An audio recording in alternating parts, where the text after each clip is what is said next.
Nocautecast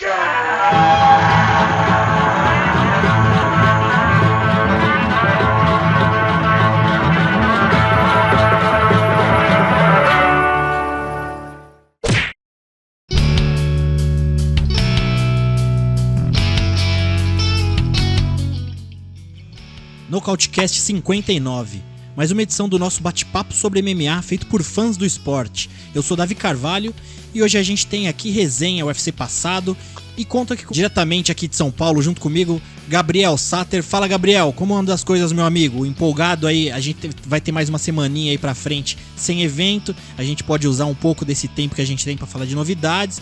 E como andam as coisas? Gostou do evento passado, mais ou menos? Eu achei, eu até comentei lá no Twitter, parecia que tinha 10 lutas do preliminar, mas parecia que só as duas últimas lutas do principal que eram de fato principal, o resto tava bem meio de tabela ali. Tudo bom, meu amigo? Boa noite. Ô, Davi, um prazer estar com você aqui e com o João também. Vai ser um prazer debater esse evento. Realmente foi um evento que eu estava em estúdio trabalhando, né? Bem no horário, mas deixei gravando assim e a TV no mudo, né? Então, na hora da luta de alguém importante, pedi pro Gaspar me dar 10 minutinhos pra eu assistir ali o Cabocão lutar, que a gente tinha entrevistado aqui no Nocautecast, e fui assistindo as lutas, né? Vamos comentar de tudo um pouquinho aí, mas realmente fiquei chocado com alguns resultados, principalmente com o Rafael dos Anjos. Boa. E Gabriel, hoje com a gente tem mais um convidado aqui lá do nosso grupo de WhatsApp, dos amigos que curtem também MMA, é o João. Fala, João, boa noite, muito obrigado por aceitar nosso convite, você sempre tá lá com a gente discutindo MMA lá no grupo, e a gente usa ali também como levantar os principais tópicos pra gente falar aqui. Boa noite, meu amigo, obrigado por ter aceito o convite. Obrigado eu, Davi, boa noite a todos, bom dia, boa tarde, e é um prazer estar participando do Nocautecast de hoje.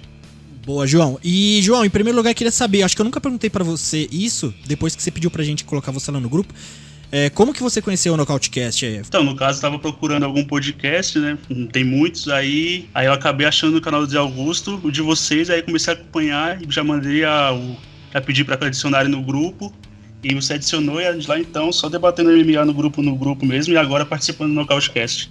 Boa. E, João, como que é o seu envolvimento com o MMA? Como que você passou a gostar? Você pratica alguma arte marcial? Como que é seu envolvimento com as artes? Então, desde criança eu praticava capoeira e gostava de boxe, né? Até que um dia estava na academia treinando capoeira e alguém descobriu uma fita de vale tudo.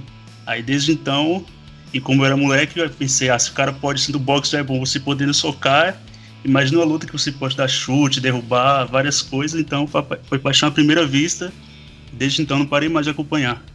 E você luta ainda? Você pratica? Então, capoeira faz uns 5 anos que eu parei de praticar e tô pretendendo voltar agora e aprender um pouco de luta agarrada. Se matricular numa academia de jiu-jitsu aí, quem sabe. Bacana.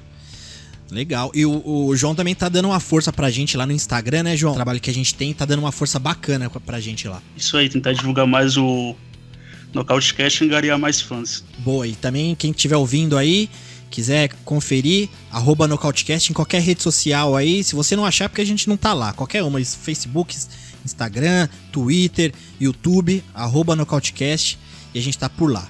Certo, pessoal? Vamos começar aqui com a nossa resenha do evento passado, já que a gente não tem o evento no final de semana agora.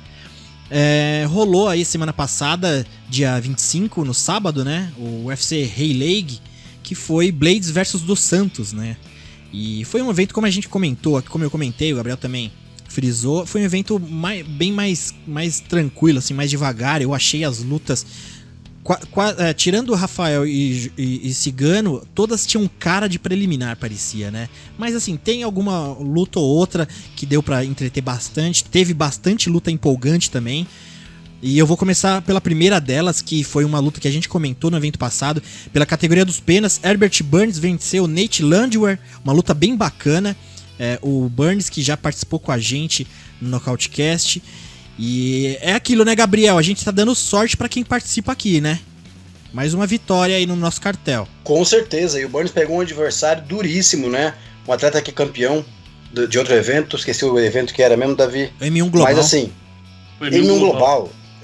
Evento duríssimo, ou seja, eu vim preocupado com essa luta, na verdade, assisti ela ao vivo e saí pulando que nem um maluco no meio do estúdio, ninguém entendeu nada, porque fiquei feliz por ele, que é um cara nota 1000, a gente soube muito mais da história do Herbert Burns quando ele veio aqui no Nocautecast, nada a ver. A gente pega uma amizade com a pessoa, a galera é muito gente fina, são muito talentosos e muitos sofrem, né, na mão de algum evento que põe na geladeira, né, como a gente viu. Então, o Herbert Burns é um talento, é um atleta para ficar de olho, que ele só vai crescer cada vez mais, e provou agora que além de finalizador que ele é, né, um grande faixa preta, ele é também um nocauteador, com a joelhada belíssima, está de parabéns, e eu fico ansioso para ver o próximo passo dele. Boa, o Herbert Burns que falou pra gente naquela participação, né, Gabriel, que eu até perguntei se ele tem essa pretensão, porque a gente imagina, né, a gente vê principalmente os brasileiros, ou oriundo de algum tipo de luta, principalmente do jiu-jitsu, o cara começa a treinar striking, começa a se sentir confortável, já começa a achar que é o trocador. A gente vê vários exemplos que já passaram aí pelo UFC, de lutadores que saíram do UFC, que acabaram entrando nessa de querer achar que pode trocar e deixar meio que de lado o jiu-jitsu, que é a arma principal. Mas ele falou naquela entrevista lá que por ele, se ele pudesse finalizar nos 3 primeiros segundos, ele tenta fazer isso em toda a luta, ele não vai mudar. No entanto, que foi o que aconteceu. Na luta ali, logo começou, ele já embolou, foi pra queda, ele tentou ali uma finalização, eles acabaram levantando, e onde entrou aquela joelhada ali que ele fez muito bem, né? O Nate, ele começou ali com uma blitz, né? E o Burns, o Herbert, ele percebeu, ele meio que se fechou um pouquinho, quando ele viu um espaço, ele lançou uma joelhada que nocauteou o Nate. Caiu apagadão, bela vitória. E João, você gostou da vitória? Você chegou a ouvir esse episódio que o Herbert participou com a gente aqui no Nocautecast? Vi sim, Davi. Eu lembro da parte que ele falou que o principal objetivo dele era finalizar em qualquer luta, e tomara que ele não tenha ficado viciado pelo nocaute com esse agora, e continue com essa estratégia na cabeça, que ele tem um grande futuro pela frente dentro da organização. Boa, ainda mais... E na luta Pode falar. E na luta, o adversário encurralou ele na grade, foi pra cima tudo aberto, ele pegou o tempo certo e acertou aquela belíssima joelhada. Verdade. E até o momento que vive o irmão dele, né, o Durinho, que ele vive um momento que ele meio que se definiu também, né, como um cara que oriundo do jiu-jitsu, e ele quer ser um cara lembrado no UFC como um finalizador. No entanto, que agora ele vai fazer essa luta com o Demian Maia. Eu até fiz uma ilustração que quando ele começou a tentar essa luta com o Demian, ele me mandou uma mensagem no particular, falou, pô, vamos fazer uma charge aí pra eu tentar conseguir essa luta com o Demian. Eu fiz ali, ele meio que queria a ideia de ele em busca da tocha do jiu-jitsu, né, que o Demian mantém como considerado aí o melhor grappler, né, finalizador do UFC, pra muitas pessoas, e ele quer esse posto aí, né? E é legal saber que o Herbert Burns tá nessa fase do Durinho, que ele tá sabendo o que ele precisa fazer, o que ele tem que investir, e não entrar nessa onda aí, né, Gabriel? O Durinho também já passou por essa fase que ele achava que ele era nocauteador, né, Gabriel? Ele nocauteou alguns caras ali, gostou da sensação e passou alguns momentos ali em outras divisões também do UFC. Com certeza. Davi, você imagina a sensação do atleta que vem de uma outra arte-mãe, né? No caso do Durinho, do Herbert, vem do jiu-jitsu e consegue nocautear um atleta duríssimo.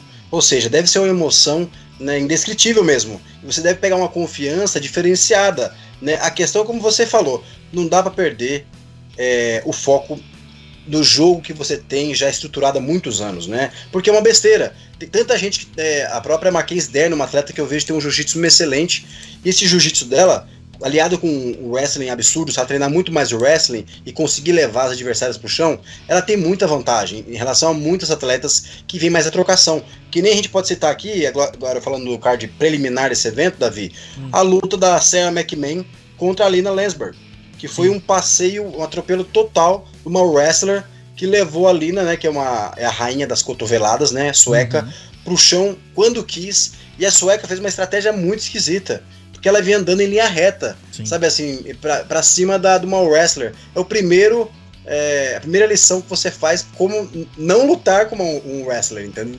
Então assim, fica aquele exemplo ali, lógico que ali foi um mérito da wrestler super gabaritada e nível olímpico, que é a Sarah McMahon, né, medalha de prata, e só que a Alina não soube fazer o seu jogo, né, ela deixou a estratégia de lado e a outra engoliu ela. Então dá pra fazer esse paralelo e é isso. Boa, Gabriel. Vamos seguir então. Você já comentou de uma luta bacana que eu ia até perguntar pra você de destaque desse card preliminar. Tem mais uma também aqui pela categoria peso galo, Felipe Colares, o Cabocão, que participou também do Nocautecast, eu acho que do antepenúltimo episódio. Eu acho que esse ainda tá disponível nas plataformas para agregadores de podcast. Também, para quem tá ouvindo, a gente deixa os 5 ou 6 últimos episódios disponíveis para qualquer agregador. Os mais antigos você encontra lá no nosso canal do YouTube, né, no @nocautecast. E ele sai lá no YouTube, sai também junto com a nossa parceria que a gente tem lá com o Zé Augusto do canal Nocaute. Também sai tanto no nosso canal Nocautecast do YouTube, quanto também no canal do Zé. E até aproveitar, Gabriel, pra gente falar do nossos palpites que começou, né, esse final de semana passado. A gente vai fazer o palpite em vídeo lá. Eu vi que muita gente falando dos palpites do Mestre Orsano. Eu até tava conversando com o Zé falou, putz, o Mestre Orsano tá causando lá. Mas eu tava vendo nos comentários também muita gente concordando com o Mestre Orsano, por mais que sempre vai pender pra um lado. Mas agora a gente vai sempre fazer os palpites por lá, né, Gabriel? Muito legal essa ação, peço desculpas meus amigos aí, na próxima edição estarei com vocês, não pude gravar o vídeo naquele momento, mas eu quero participar, achei muito legal, Davi, e acho que tem tudo pra gente divulgar cada vez mais os eventos, gerar interesse, porque a cada evento do UFC é uma festa só, né? Quem gosta de MMA não perde, pode ser um evento fraco, médio, excelente, né? Quem gosta de luta não perde um evento, eu sou desse tipo, entendeu? Então tô muito feliz que o Zé Augusto tem feito isso essa parceria com a gente. Boa. E eu vou te falar, hein, Gabriel, eu fui mal esse evento passado, eu só acertei a luta principal, o resto eu fui uma draga. Mas enfim, mudar de assunto, que depois a gente fala esse negócio de palpite, que agora não tá legal. Mas voltando aqui na categoria peso galo, Felipe Colares Cabocão lutou contra o Montel Jackson. Montel Jackson teve uma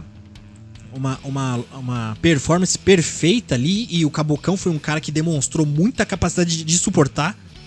E até uma situação aí pro brasileiro que tem que ficar de olho, porque a primeira luta no UFC ele tem uma derrota, a segunda ele venceu e agora ele tá com derrota também, mas todas as lutas muito pesadas ele se entrega completamente, ele leva muito golpe, ele ele foi campeão dos penas lá no Jungle Fight, né? Mas teve uma derrota agora, tem que ficar de olho o Cabocão. E Gabriel, Montel Jackson, um nome bem bacana pra gente ficar esperto aí na categoria, né? Atleta duro, um jogo de grade ali, não soltou o Cabocão, foi acabando com a força do brasileiro, que é um brasileiro super duro, resistente, lutou, tentou as quedas de judô ali também no clinch, só que o Montel Jackson com um wrestling um pouco mais piado, conseguiu levar pro chão, segurar no chão e pontuando. No final do primeiro round deu aquela blitz no brasileiro que sentiu também ali, né, os golpes em pé, na grade. Então um americano realmente tem que ficar de olho nele. Deve vir do wrestler, não sei o background dele, mas pelo que eu vi, achei ele com um wrestling bem afiado, com pancadas em pé também, cardio, resistência.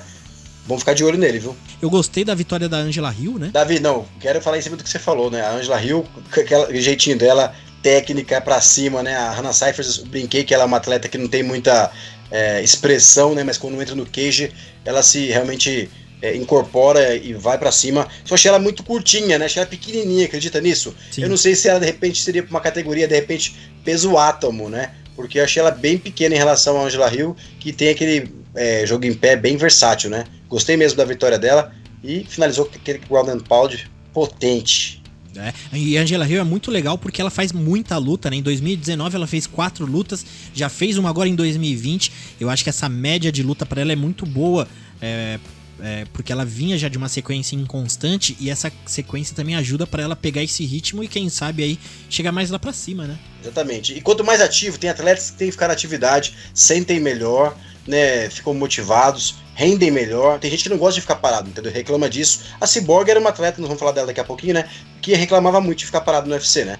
Vamos então para as duas lutas principais. A primeira delas, a co-principal pela categoria meio-médio, Rafael dos Anjos encarou Michael Chiesa. Michael Chiesa venceu na decisão. Foi uma luta interessante, mas a gente pode levantar alguns pontos aqui dela.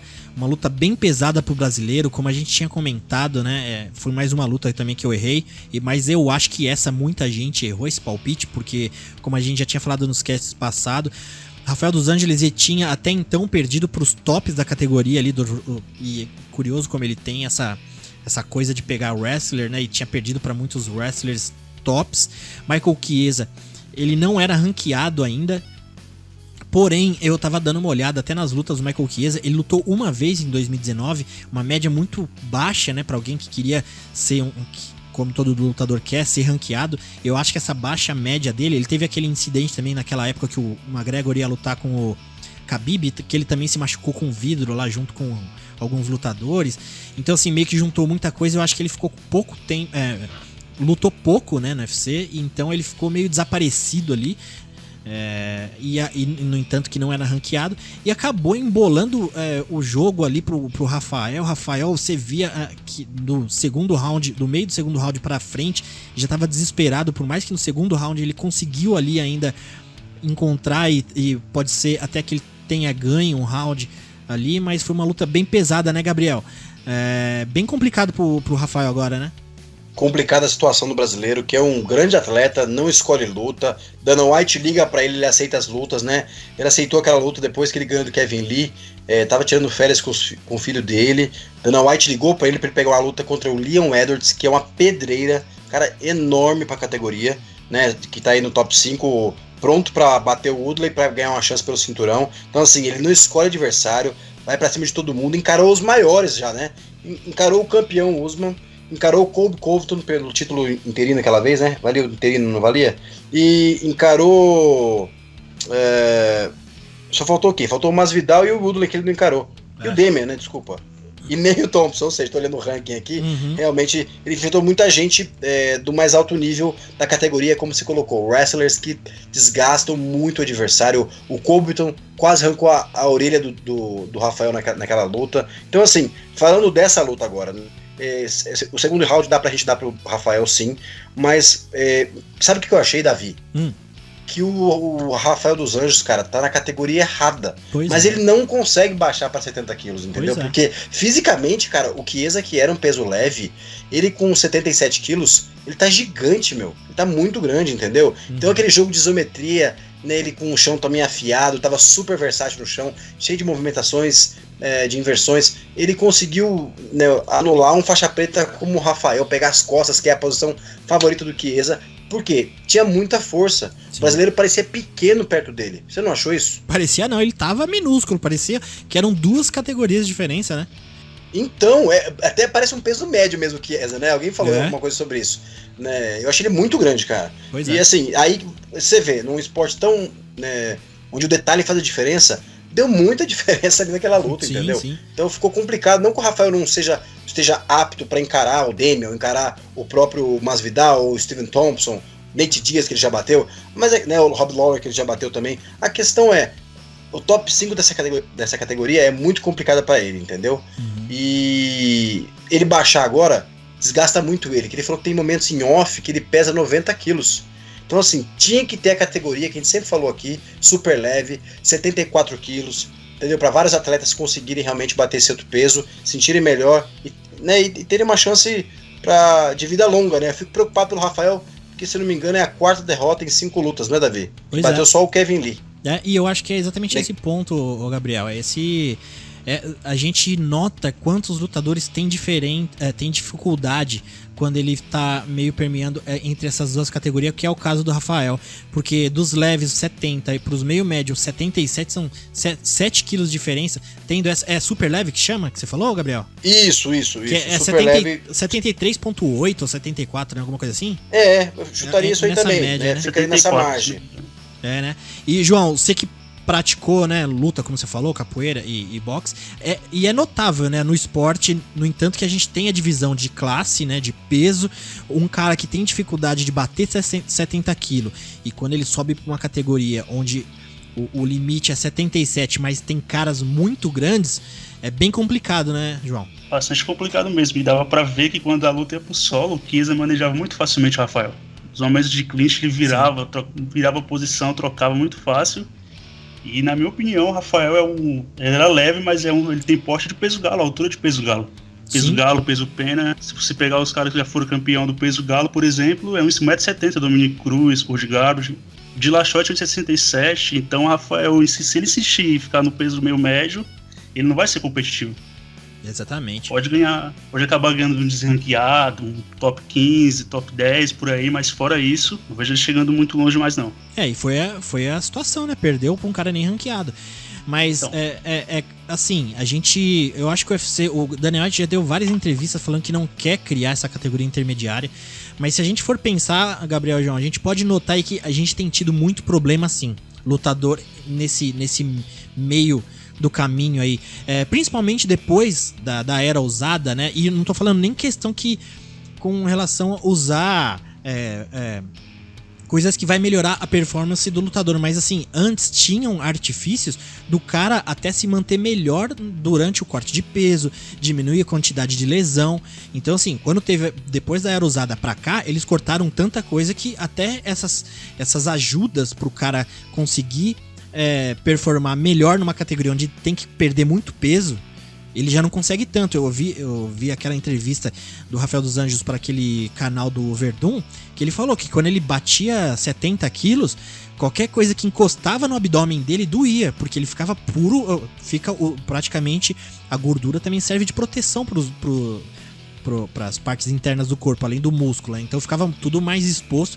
E ele falou que além da cabeça, né, da desidratação, da facilidade de você levar um nocaute, também no corpo ele não aguentava nada, o abdômen dele ficava bem frágil. E é o que eu falei, esse negócio, depois da usada pra cá, a gente vê muita coisa. A gente ganhou muita coisa no esporte, né? O negócio ficou mais profissional. Eu não tô falando que eu sou contra a usada, mas eu acho que o UFC podia pensar em fazer essa categoria intermediária pra ter... O Gabriel e o João, se a gente tentar fazer um exercício aí, quantos lutadores a gente não acha? Tem Rafael dos Anjos, o próprio Conor McGregor também. Eu aposto que ele sairia bem numa categoria dessa. Fala aí, Gabriel, a gente pode levantar vários nomes, né? O Khabib, por exemplo, mesmo. Khabib, Poirier... Até o Justigate eu acho que faria parte também. O Cerrone, que vive transitando nas suas categorias também. Ora peso leve, ora meio médio. Poderia integrar essa categoria facilmente. Kevin Lee também, eu acho que iria interessar. Kevin Lee também.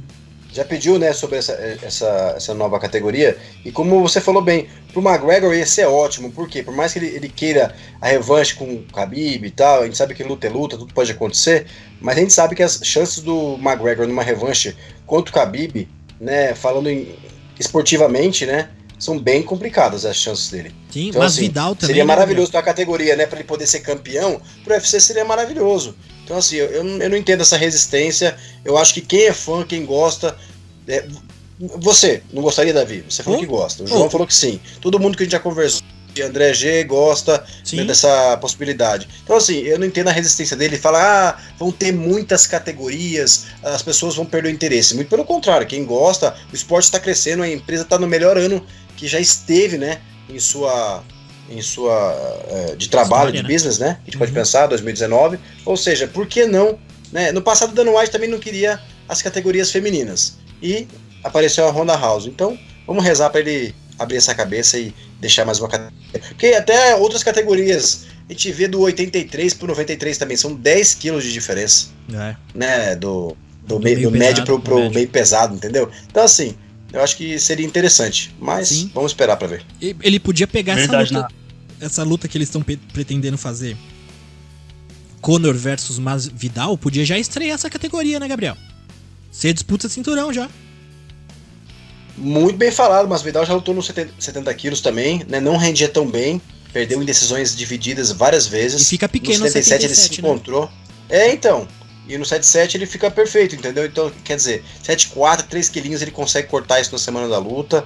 Eu acho uma ótima ideia, entendeu? E tem, como eu falei, tem essa possibilidade do Conor ser campeão. Acho que isso já seria uma bela de um atrativo pro Dana White. Porra.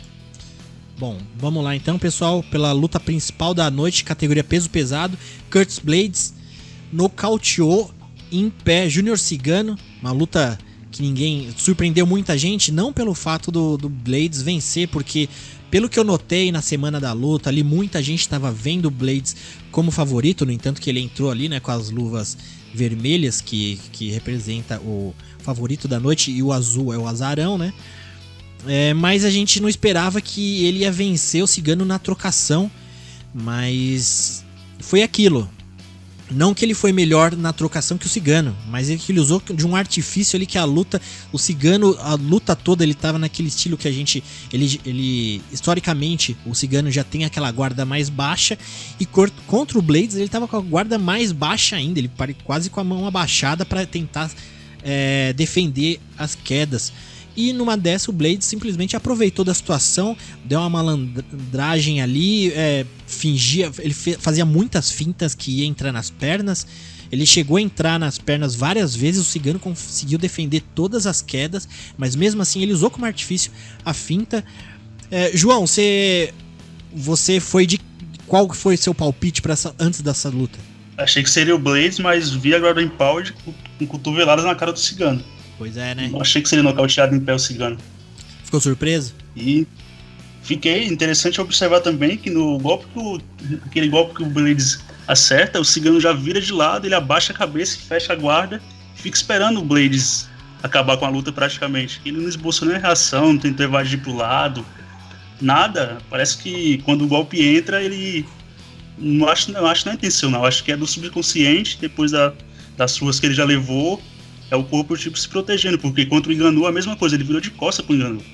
E com o Blades ele já se abaixou, fechou o casulo, fechou a guarda e esperou o Blades bater nele. Não tinha muito o que fazer também, né? Não tinha muito, mas o Cigano ultimamente ele não tá esboçando nenhuma reação mais. O Cigano depois das blitz que ele levou aí de luta contra Caim Velasquez 2 vezes, né? Ele lutou 3 vezes, mas 2 vezes que deram luta. 2 vezes que deram luta, porque a primeira ele nocauteou rápido, depois teve luta contra Stipe Miocic, teve também Mark Hunt, lutas pesadas, e você vê, é notável a diminuição da resistência do Cigano. E como eu comentei no podcast passado, o Cigano sempre teve uma característica pra mim na questão de defender queda, que ele, quando ele era quedado, ele levantava na brutalidade, mesmo levando soco. Hoje em dia não dá pra contar mais com o queixo, porque já tá uma coisa mais sensível. E Gabriel, a gente vai falar de Blades já, mas Cigano, a situação pra ele tá complicada, né? Virou de fato um porteiro agora do top 10 ou top 15? O que você acha agora pro Cigano? Davi, eu sou muito Cigano, né? Eu quero dizer que fico triste com a derrota dele, assim como ele mesmo deve estar. Mas a gente tem que lembrar também que antes dessa luta ele sofreu um problema na perna, muito sério. Ele poderia ter morrido, ter amputado a perna. Então não foi um probleminha muito simples, né? Ele ficou muito tempo no hospital. Ele também participou da Dança dos Famosos, que é uma outra experiência muito legal, né? Que ele participou, foi super bem e tal. Então quer dizer, o foco dele, lógico que ele continuou treinando, mas essas outras atividades tirou um pouco o foco, né, do lutador ali. Imagina, o Curtis Blades não estava estudando dança, né? Não que isso não seja bom pra luta, não é isso que eu tô falando. Tô dizendo que o Curtis Blades estava lá focado, o dele treinando com a equipe dele na altitude, focadaço, todo esse tempo que o Cigano teve lesão e esteve fora, né, da ATT, né, fazendo outras coisas aqui no Brasil. Então quando ele voltou agora para esse camp, né, eu reparei que até a musculatura dele estava diferente, porque a gente sabe que o Cigano é muito profissional, se prepara muito bem, tem uma equipe maravilhosa por trás, com muito material humano, né, inúmeros wrestlers que vão emular o jogo do Blades, entendeu? Ele defendeu muito bem queda. A questão maior foi que ele mesmo falou isso, ele reconheceu isso, que ele não atacou, realmente. E eu senti ele muito lento, Davi. Muito, né? Foi a primeira coisa que eu senti, ele muito lento. Até minha fiel escudeira Paula, nesse momento a gente parou o estúdio, fomos ver o evento principal. Paula falou, nossa, mas ele tá irreconhecível, eu tô achando ele muito, muito lento. De repente também porque o Curtis estava muito rápido, eu achava o Curtis Blades muito limitado na luta em pé. Sabe assim, jogava um jab rápido, tal, mexia bem a cabeça, joga um overhand direito, um cruzadão, tempo em tempo e manda pra queda, como o João muito bem falou. Eu achei que ia colocar o Cigano no chão e cotovelar, né? Mais pro segundo, terceiro round, que é fadigar um pouquinho mais o brasileiro, né? De repente um jogo de grade para cansar bem os braços do brasileiro e acabar com a força de nocaute dele. Mas como eu falei, são várias questões que tem que ser levadas em conta. Eu acho que o brasileiro tem como sim voltar. Ele estava vindo de 3 derrotas até perder pro Ngannou, que não é demérito nenhum. Ngannou é um espécime, parece que é um ET, né? Caiu na terra aqui, é um predador mesmo. O sobrenome dele, desculpa, o apelido dele. Porque ele realmente tem uma força acima do normal, onde ele bate ninguém levanta. Então, né, o Cigano caiu, o Blades caiu 2 vezes pro Ngannou, né? E aí eu volto a falar, foi um momento, de repente, a gente tem que pensar o seguinte também, Davi. Às vezes o atleta, ele perdeu a luta ele perdeu de lutar com o Volkov, né, no final do segundo semestre do ano passado, né, acho que era novembro, por conta da lesão. A gente não sabe como é que tá a realidade financeira do atleta. Às vezes ele tem que lutar antes da hora que ele quer, pra ele pôr dinheiro em casa. Sim. As pessoas não pensam um pouco nisso também, entendeu? Ele fez uma bolsa declarada, mesmo perdendo, de $400 mil. Isso no Brasil é mais de R$1 milhão. Então, assim, a gente tem que entender o lado financeiro do atleta, que às vezes tem que lutar, que eu já vi várias vezes o próprio Messi Paraná, né, treinador da Jéssica Batistaca, comentando sobre isso, comentando que tem que fazer luta antes de pegar a Rose aquela vez, né, antes de alguma das lutas com a Joanna, porque ela precisava de dinheiro para pagar o camp com a Joanna. Ou seja, ninguém pensa isso. O brasileiro tem um péssimo hábito de torcer só quando o Brasil é campeão em alguma coisa, entendeu? Ele não é campeão, tem que aposentar. Eu vi pessoas falando isso, Davi, que o Cigano tem que aposentar. Não tem nada a ver. E como eu falei, entrou um golpe, eu achei até, falando em cima do que o João falou, que o Cigano tinha luxado ou saído fora, o ombro dele saído do lugar. Até o Gaspar, que teve uma lesão parecida, estava aqui em casa, assistiu a luta, falou, acho que saiu o ombro dele, porque o Gaspar teve um problema desse, teve que operar. Então, eu não sei se isso foi constatado. Mas fica aqui as minhas observações, todo mundo viu o que aconteceu na luta, e eu penso o seguinte, não sei se a gente pode já brincar, no final, já estamos no final do evento, né, Davi, sobre o matchmaker da casa, eu queria falar isso com você. Eu ia perguntar isso pra você agora. Porque se o Cigano tivesse ganhado o Blades, eu ia falar pra ele pegar o Volkov, que era uma luta super legal, pra ter rolado naquele momento, né, embora o Volkov esteja como número 7 do ranking, né, o Cigano já tinha batido quase todo mundo, né? E você olha o ranking, Miocic está parado esperando o Cormier, ou melhor, o Cormier está esperando o Miocic recuperar de uma lesão no olho. Né? E pelo que eu vi agora numa entrevista do Daniel Cormier, já vou juntar os assuntos aqui, que era uma novidade, ele falou que se não lutar com o Miocic ele vai aposentar. Então o UFC vai querer fazer esse evento, que é a nega, como a gente chama no Brasil, né? A terceira luta entre os dois, cada um tem uma vitória. A gente sabe que o Daniel Cormier estava ganhando a segunda luta contra o Miocic. Miocic foi lá, QI de luta, encontrou aquele golpe na linha de cintura, né, região hepática ali, como você mesmo colocou do Rafael dos Anjos, né, uma região que vai minando o atleta. Então, assim, mérito do Miocic. Então a gente tem que ver essa luta. E o Curtis Blades saiu gritando, né, que não tinha... que estão atrasando a categoria, mas ele perdeu 2 vezes, Davi, pro Ngannou, que tá na frente dele do ranking. Então o Curtis Blades vai ter que respirar fundo, embora ele esteja no ápice dele, como ele comentou, vai ter que fazer mais algumas lutas, né? Eu tava falando um negócio, até misturei aqui, perdão. Eu ia jogar, se o Cigano tivesse ganhado, eu ia jogar o Volkov pra ele. Só como ele não ganhou, eu jogo agora Curtis Blades contra Volkov, pro Volkov não ficar parado. Ou até o Derrick Lewis, acho que nunca lutou com o Blades, eu acho, né? Não me lembro de cabeça aqui agora. Pro Cigano, então, temos 2 opções aqui. O Alistair Overeem, que é uma revanche, olhando o ranking, né? Até porque o Jairzinho Rozenstruik já tem luta marcada. Derrick Lewis, ele acabou de nocautear algumas lutas atrás. Volkov casaria com o próprio Blades, que tá sem nenhum adversário, porque não tem mesmo com quem lutar. Então o Cigano tem que pegar alguém lá de baixo. Ou o Alistair Overeem para uma revanche, ou mesmo o Walt Harris, que teve aquele problema pessoal, de repente vai querer voltar em breve. Ou até um Shamil Abdurakhimov, que não é bom negócio, que é um atleta que não tem... quem conhece sabe que é muito duro, mas não tem aquela legião de fãs, não vai levar ele a lugar nenhum, entendeu? Então o Bagua ele já bateu. Aí tem o Urianik, que treina na TT também. Seria um adversário interessante pro Cigano também. Mas eu acho que eu casaria uma revanche com o Overeem, lutar com tudo, sabe? Animando, batendo o Overeem, ficando 1-1, e ele animar o seu retorno às vitórias. Ou então, Gabriel, ele poderia receber o Verdun de volta também. João, tinha esquecido que o Verdun vai voltar, é verdade. E primeiro o Verdun pediu o Ngannou, agora ele quer o Oleinik, já baixou a pedida, seria uma boa ele pegar o Cigano. Uma ótima luta também, aquele nocaute brutal. O que você acha, Davi? Será que dá tempo pra eles entrarem aqui no UFC São Paulo, que vai ter o Aldo e o Cerrudo de luta principal? Ótima ideia, hein? Também acho que dá, hein, gente? Eu vi... O Verdun dá pra voltar, e o Cigano tem mais uns 2 ou 3 meses pra se recuperar ainda. Eu vi, Gabriel, esse negócio que você falou no ombro. Quando o Cigano foi cumprimentar o pessoal depois da luta, eu vi que ele ficou olhando pro ombro dele, tinha um caroço assim. Não sei caroço se é isso. Mesmo, verdade. Não sei se é isso que você notou, Gabriel, mas tinha mesmo, tava estranho ali, não sei se tava fora do lugar. Mas, se bem que o São Paulo, aqui em São Paulo vai ser depois de abril? Porque o Verdun só pode lutar depois de abril, né? É maio, né? São Paulo é maio.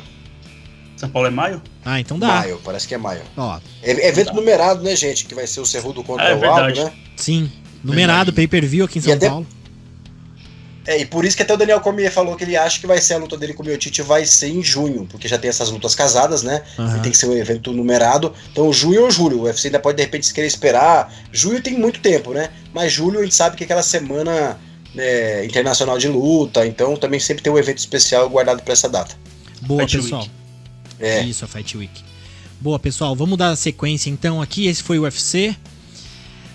Vamos também comentar numa luta só que teve no Bellator 238, que rolou dia 25 também, que rolou na Califórnia, né? Que teve como luta principal a Christiane Cyborg contra a Julia Budd. Na verdade é o contrário, né? Quando a campeã era a Julia Budd, geralmente anunciam a campeã primeiro. E a Cyborg entrou aí no contrato dela com o Bellator, já disputando o cinturão. E com uma vitória no melhor estilo Cyborg. Só que a única coisa que teve de diferente que eu acho nessa luta foi a resistência da Budd, que geralmente as oponentes da Cyborg não aguentavam tanto assim. Mas foi um TKO no quarto round. Uma luta que a Cyborg, como eu falei, demonstrou aquela velha Cyborg. Uma coisa que eu fiquei bem impressionado, pessoal. A Cyborg, assim, em todos os rounds, ela lançou uma blitz pra cima da Julia Budd. Porém, eu não notei ela muito cansada. E ela aguentou muito, assim. E, no entanto, que ela acabou no quarto round. Ela entrou numa blitz bizarra, assim. Com muitos golpes, um atrás do outro. Foi uma performance perfeita da Cyborg. Uma vitória bem bacana. O que você achou, Gabriel, dessa vitória? Davi, vou chover no molhado, né, cara? Sou muito fã da Cris Cyborg. Ela estava no melhor estilo Cris Cyborg Vintage Style. Aquela Cyborg de sempre, que a gente sempre vê ela atropelando todo mundo, indo pra cima, mega agressiva, certeira, trabalhando clinch, queda, ground and pound, caiu por baixo, saiu super bem. Julia Budd é uma atleta que merece muito respeito, campeã há muito tempo sem perder e campeã no evento super sério. E eu tô muito feliz pela Cris, sabe, Davi? Porque a atleta sabe como é que é uma atleta quando bate de frente com um evento tão grande quanto o UFC. Aquela ruptura da Cyborg com Dana White, aquelas brigas, aquilo deve ter sido horrível para ela, sabe? Uma pessoa que super do bem, boa, good vibes, né? Boa energia. Então, assim, eu fiquei feliz quando ela saiu desse contrato, ela não estava feliz no UFC. As pessoas estavam, sabe, profissionais do meio da mídia, denegrindo a imagem dela, sabe? Esquecendo tudo que ela fez, só porque ela teve uma derrota para Amanda Nunes, que é outra fora de série, né? A brasileira que também dispensa comentários. A gente olha o cartel da Amanda, é impressionante também. Então, por isso que a gente sempre falava da GOAT, né? Da quem é melhor de todos os tempos. A questão é o tempo também, tudo bem. A gente tem a argumentação que a Amanda, né, bateu nomes maiores, a Cyborg ficou mais tempo, enfim. As duas são grandes atletas, a Cris Cyborg merece muito esse cinturão, avassaladora. E digo mais, quero fazer uma previsão à la Gabriel Nostradamus aqui, Davi. Boa. Qual que é a previsão que você tira? Qual é a previsão que você tira do... que em algum momento o Scott Coker, como é companheiro... Peraí, deixa eu puxar uma coisa. Hein, Gabriel, então o pai Gabriel Nostradamus, Nostra Sater, quem que você tira do seu chapéu aí, Gabriel, como previsão? Eu tiro o seguinte, Davi, em algum momento, acho que vai ser mais pro final do ano talvez, a Cris deveria pedir, e pode isso acontecer, de disputar o cinturão, mesmo que não tenha uma atleta ainda de repente campeã lá, que eu não sei de cabeça também, no Rising. O Bellator é parceiro do Rising. Sim. Então a Cris Cyborg podia ir atrás do 5º cinturão. Ela que já também quer lutar boxe e o contrato dela do Bellator permite isso, né? Mas falando do Rising, que é evento parceiro, tem um evento no final do ano, ela tem um aninho aí para conversar isso com o Scott Coker, ela tem moral suficiente para pedir isso aí, basta a gente começar a colocar isso na mídia para reforçar esse pedido, porque dela vai ser, imagina, campeã de 5 organizações. E nada impede, Davi, que no futuro aí, quem sabe com a PFL crescendo, a Cris Cyborg é movida a desafios, o Bellator, né, o próprio Scott Coker, talvez uma coprodução, não sei como é que funcionaria isso, né, com o UFC a gente sabe que não rola, então a luta com a Amanda está descartada, mas você imagina a Cris Cyborg lutando no peso leve da Kayla Harrison, participando do GP para ganhar $1 milhão. Seria muito interessante. Então vou fazer 2 previsões, né, na verdade. PFL e Rising para Cris, além do cinturão que ela mesma já falou de boxe, né? Então, assim, mais de qualquer outra adversária. Falando em adversário do Bellator, ainda chuto que vão se a Cat Zingano ganhar uma luta aí, vai ser a próxima adversária da brasileira. O Scott Coker andou falando que tem aquela Arlene Blancoe, né? Que ela tá vindo de 3 vitórias aí também no Bellator. Mas ela já tem 13 lutas e 7 derrotas, e dessas 7 derrotas, 2 foi pra Julia Budd, então a gente imagina o nível técnico, né? Provavelmente seria mais uma pra Cyborg. O Scott Coker também já levantou a possibilidade de uma revanche aí com a Julia Budd, se a Julia Budd voltar já com uma vitória ou outra, assim, já tem uma possibilidade. Mas, João, isso que o Gabriel falou é bem bacana, eu tava até pensando aqui, essa relação do Bellator com o Rising, ele já é uma coisa que acontece, já tiveram, né, esses crossover Rising Bellator. Essa possibilidade dela também ter um cinturão no Rising é interessante, só não acho que vai rolar com a Gabi Garcia, que são amigas. Verdade. Essa possibilidade do PFL é muito legal, Gabriel, também, porque tem a Kayla Harrison lá, que é amiga da Amanda Nunes, Gabriel. Então, se a gente imaginar aí uma historinha sendo escrita, a Cris pode ir lá pro Rising, ganhar o cinturão, ir pro PFL, se ela vencer, porque a Kayla Harrison também é uma lutadora muito boa, ela tem que ter uma breve evolução ainda com o tempo, mas vamos dizer que a Cris bata a Harrison lá no PFL e ainda ela pode ir lá tentar alguma coisa pra voltar pro UFC pra lutar, ou algum crossover. A gente pode falar em 2 ou 3 anos, não sei se dá tempo pra isso, mas, João, é uma possibilidade também a gente levantar todas esse caminho da Cyborg e torcer também que ela faça agora, como o Gabriel falou, ganhar dinheiro, né? Que ela é uma pessoa que merece. Verdade, Gabriel. E nessa última luta, ela ganhou menos que a Julia, mas também a Julia era campeã.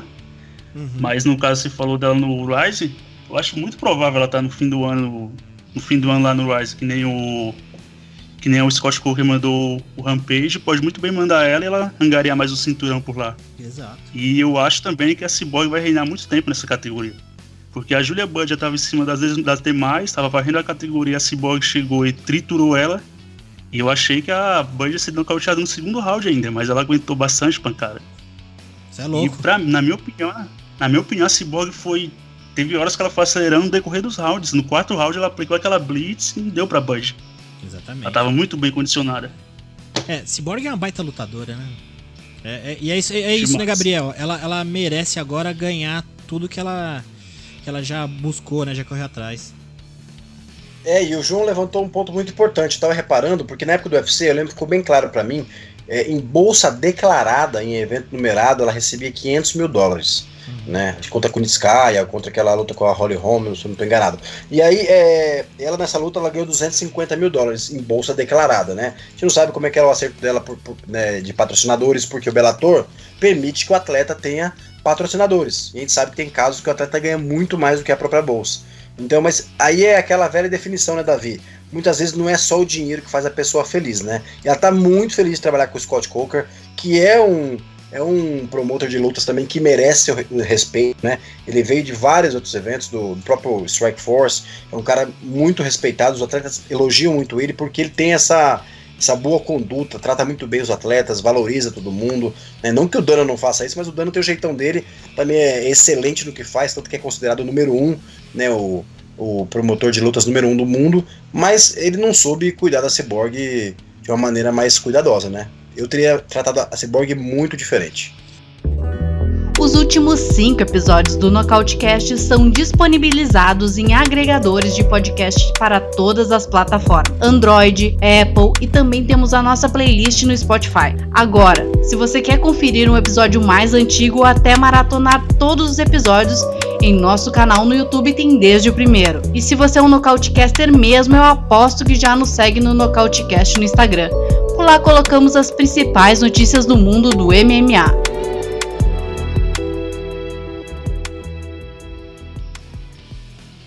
E a gente não tem evento na semana que vem, Gabriel, mas a gente pode levantar e aproveitar o momento pra gente trazer umas novidades, né? Você que costuma trazer bastante ponto pra gente discutir aqui. Claro, Davi, antes disso, só queria falar o seguinte, só queria pedir sua ajuda, uma opinião que a gente acabou pulando aqui, pra casar 2 lutas. Quem que o Chiesa deve pegar e quem que o Rafael dos Anjos deveria pegar a seguir? Boa. A gente não falou desse, acho que do peso meio médio, né? Que muita gente tá comentando. E olhando o ranking aqui, a gente tem algumas ideias, né? Porque o Chiesa acabou de roubar o 7º lugar do Rafael, que foi para 8º, né? Então tá assim, coladinho no Stephen Thompson. Seria uma luta que tá bem assim, próxima uma do outro, né? Pela questão de ranking, né? O Stephen Thompson com o Chiesa, embate de estilos. Mas eu até joguei no grupo hoje mais cedo, né? Uma sugestão que de repente seria interessante para ver uma questão de grapplers, né, de altíssimo nível se enfrentando, que seria o Chiesa esperar um pouquinho e pegar o ganhador de Gilbert Burns com Demian Maia. Quem ganhasse essa luta pegava o Chiesa. E pro Rafael, você pensa em alguma coisa? Várias coisas aqui. Enfim, eu espero que não joguem Geoff Neal, né?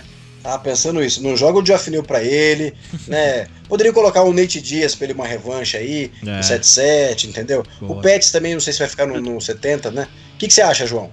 Até mesmo o Pettis mesmo, se jogar o Geoff Neal, a chance de dar errado é grande também. Exatamente, eu também achei isso. Mas aí eu pergunto pra vocês, quem que vocês casariam pro Rafael dos Anjos a seguir pra ele voltar a recuperar? Se for no meio médio, ou daria o Pettis, ou até mesmo o Vicente Luque, que tá em 14º. O Luque também tá vindo de derrota. Seria uma boa chance pra ele se provar também no peso meio médio. E pro Rafael, se perdesse, aí ficaria pior ainda e praticamente obrigaria ele a descer de peso. Gabriel, mais alguma novidade que a gente possa discutir aqui? Algumas, então, eu não sei se eu comentei com vocês, até vocês colocaram no Instagram do Nocautecast, Anthony Smith versus Glover Teixeira, dia 25 de abril, UFC Lincoln. Nesse mesmo evento, foi casada Cíntia Calvillo contra Antônia Shevchenko, que é peso palha. Quer dizer, ela baixou de peso, né, Davi? Sim. Semana passada também rolou uns assuntos aqui mais delicados, que a gente comentou uma situação que estava iniciando, né, sobre o Johnny Walker com o Léo Gosling, treinador dele. Até o Mestre Orsano falou, não, conheço o Léo, temos que esperar para ver a situação, e realmente desenrolou uma situação muito grande. Fiquei até no canal e na internet com a entrevista do Léo Gosling. Então assim, lá no tem duas partes dessa história. Vi também acho que no CFX. Saíram esses dois canais mesmo. Né, que tem a entrevista inteira com o Léo Gosling, 1 hora de entrevista, assisti essa entrevista. Também vi o Christopher Ledge, o treinador que treinava o Vanderlei Silva, falando sobre ele, um outro treinador. Quer dizer, virou um rolo que não foi positivo para ninguém. Mas é bom a gente esclarecer que quando a gente soube daquela opinião, a gente até brincou, poxa, se o cara deu o cano de $30 mil, né, o valor, $120 mil, pode atrapalhar o quê do Johnny Walker, mas não foi esse valor, pelo que o Léo Gosling falou, foi muito menor. E eles perderam um pequeno investimento que fizeram, né, que todo mundo fez. Então assim, quem quiser saber mais, essa história é bem complicada, né, tem nesses dois canais, vale a pena estudar. Então é bom a gente deixar claro aqui que a gente, né, não saber toda a situação. Sim. Né, e que de uma certa forma não ajudou ninguém, acho que abrir isso aí, né. O Léo Gosling mesmo comentou que, olha, né, o Johnny não precisava ter colocado a culpa em mim por ele ter perdido. Ele sentiu que o Johnny Walker estava sentindo uma pressão muito grande dos fãs por causa das redes sociais, né? Isso acontece no mundo moderno, né? As pessoas são muito próximas de todo mundo. Então a gente também tem que entender o lado humano do atleta e dar essa força nesse momento que ele está precisando, entendeu? Que os dois, né, se resolvam. A gente sabe que esse tipo de amargura é muito ruim para os dois lados, né? Tem questões aí que eles têm que resolver mesmo, né? De questão de matchmaker, sabe assim, que o Johnny Walker parece que não queria pagar mais os 10% do Gosling, que na prática são 20% que é pago, e já cobrava 10%. Então assim, tem detalhes só eles mesmos podem resolver. Tem que ser muito bem conversadas desde o início, né?